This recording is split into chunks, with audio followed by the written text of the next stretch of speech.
ఈశ్వర సంబంధములో అవగుణములు గుణములుగా భాసిల్లుతాయి. ఇది ఎవరికైనా ఎంతటి వారికైనా. ఈ నేపథ్యంలో మీరు కేదారేశ్వరుడి యొక్క శివలింగం గురించి మీరే ప్రయత్నం చేయండి, మీరు తొందరగా సమన్వయం చేసుకోగలుగుతారు. ఇందులో ఆ హిమాలయ పర్వతాల దగ్గర మహానుభావుడు ఆ కేదారేశ్వరంలో ప్రతిరోజు కూడా ఆ నరనారాయణులు ఒక పార్థివలింగాన్ని అక్కడ ఉంచి ఆ పార్థివలింగాన్ని ఆరాధన చేస్తూ ఉండేవారు.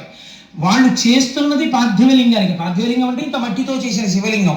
వాళ్ళు ఇంత మట్టితో మేం చేసిన శివలింగమే కదా అని వాళ్ళు అనుకునేవారు కాదు. ఇది ఈశ్వరుడు అని నమ్మారు వాళ్ళు. అమరకోశంలో ఈశ్వర శబ్దం శివుడికి మాత్రమే వర్తిస్తుంది. అందుకని ఇది ఈశ్వరుడు, జగన్నియామకుడు, జగత్ప్రభువు అని నమ్మారు. నమ్మి నరనారాయణులు అర్చన చేస్తున్నారు. వాళ్ళ అహర్నిశంబులను పార్థివలింగ సమర్చనంబు విస్తారముదంబు పెంపెసగ సల్పుడు అయ్యడు రజమౌళి అవ్వారల చేరవచ్చి అనవత్య వరంబును కోరుడన్న అద్ధీరులిటన్ వసింపుమన దేవరయుండి హిమాటవీ స్థలిం.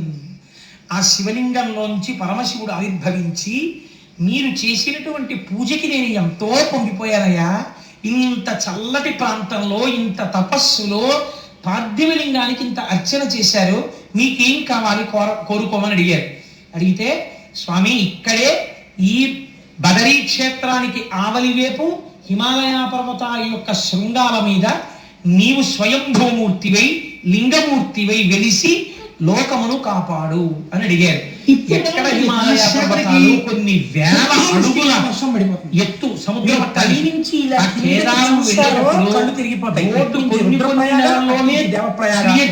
కలుస్తాయి. చేసిన గంగా నది కూడా అలకనందా నది రెండు ప్రవహిస్తుంటాయి. ఆ నదుల చప్పుళ్ళు పర్వతాల నుంచి ఎన్ని జలపాతాలు పడిపోతుంటాయో. దక్షిణేశ్వరంలో ఆ శివాలయంలో ఒకానొకసారి ఒక విచిత్రమైనటువంటి స్థితి జరిగింది. ఆ వెలిసినటువంటి శివలింగం కొన్ని యుగాలు అయిపోయింది. యుగాలు అయిపోయిన తర్వాత శివాలయాల్లో శివలింగానికి ఒక గమ్మత్తు ఉంటుంది. శివుడికి పునఃప్రతిష్ఠ ఉండదు. ఎందుకుండదంటే శివలింగం అలా క్షీణించిపోయి ఏదో ఇంత మొక్క ఉందనుకోండి, అదే శివలింగం అంటే ఎందుకో కవచమో మట్టో తొడిగేసి అంటే అభిషేకం చేస్తారు. అంతేగాని గొప్పలాంటి తగ్గేసి మళ్ళీ పునఃప్రతిష్టలనే ఉండవు దానికి. కాబట్టి కొన్ని యుగాలు దాటిన తరువాత అంతం కొన్ని యుగంబులైన పిదపం హర్యశ్వ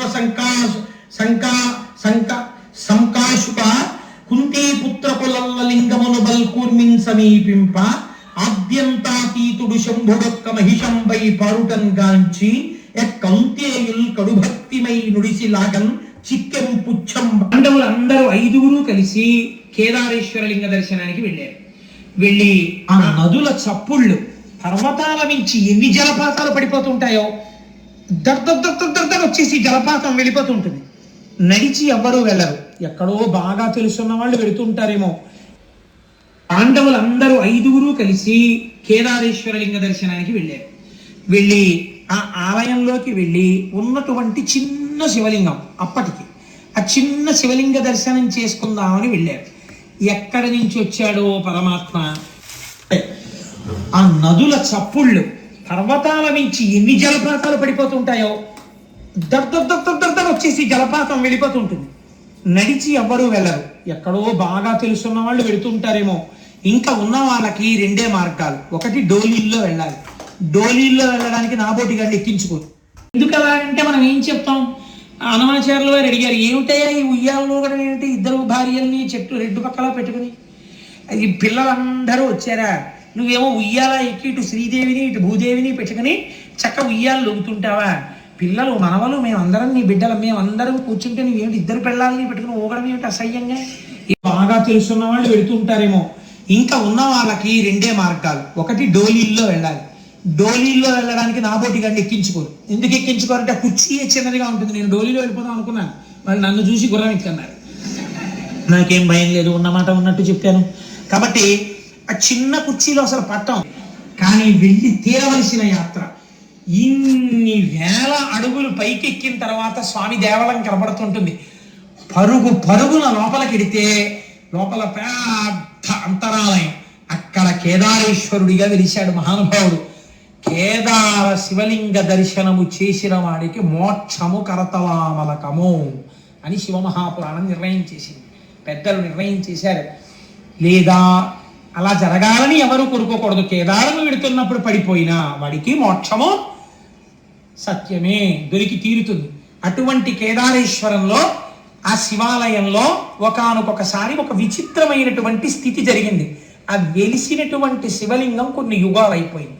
యుగాలు అయిపోయిన తర్వాత శివాలయాల్లో శివలింగానికి ఒక గమ్మత్తు ఉంటుంది. శివుడికి పునఃప్రతిష్ఠ ఉండదు. ఎందుకుండదంటే శివలింగం అలా క్షీణించిపోయి ఏదో ఇంత మొక్కుంది అనుకోండి, అదే శివలింగం అంతే. దానికో కవచమో మట్టో తొడిగేసి అంతే అభిషేకం చేస్తారు, అంతేగాని గుణపారెడ్డి వేసి మళ్ళీ పునఃప్రతిష్టలని ఏమి ఉండవు దానికి. కాబట్టి కొన్ని యుగాలు దాటిన తరువాత అంతం కొన్ని యుగంబులైన పిదపన్ హర్యశ్వ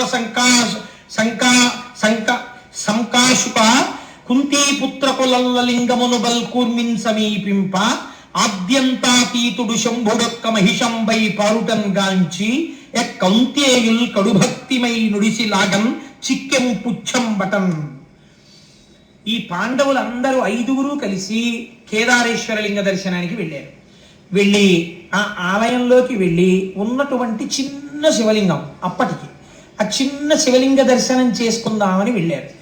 ఎక్కడి నుంచి వచ్చాడో పరమాత్మ, ఆయనకు అదో ముచ్చట. ఆయన ముచ్చట ఎందుకు అలా అంటే మనం ఏం చెప్తాం? అన్నమాచార్యులు వారు అడిగారు, ఏమిటయ్యా ఈ ఉయ్యాలలో కూడా ఏంటి ఇద్దరు భార్యల్ని చెట్టు రెండు పక్కల పెట్టుకుని, అది పిల్లలందరూ వచ్చారా, నువ్వేమో ఉయ్యాల ఎక్కి ఇటు శ్రీదేవిని ఇటు భూదేవిని పెట్టుకుని చక్క ఉయ్యాలు లొంతుంటావా? పిల్లలు మనవలు మేమందరం నీ బిడ్డలు మేమందరం కూర్చుంటే నువ్వేమిటి ఇద్దరు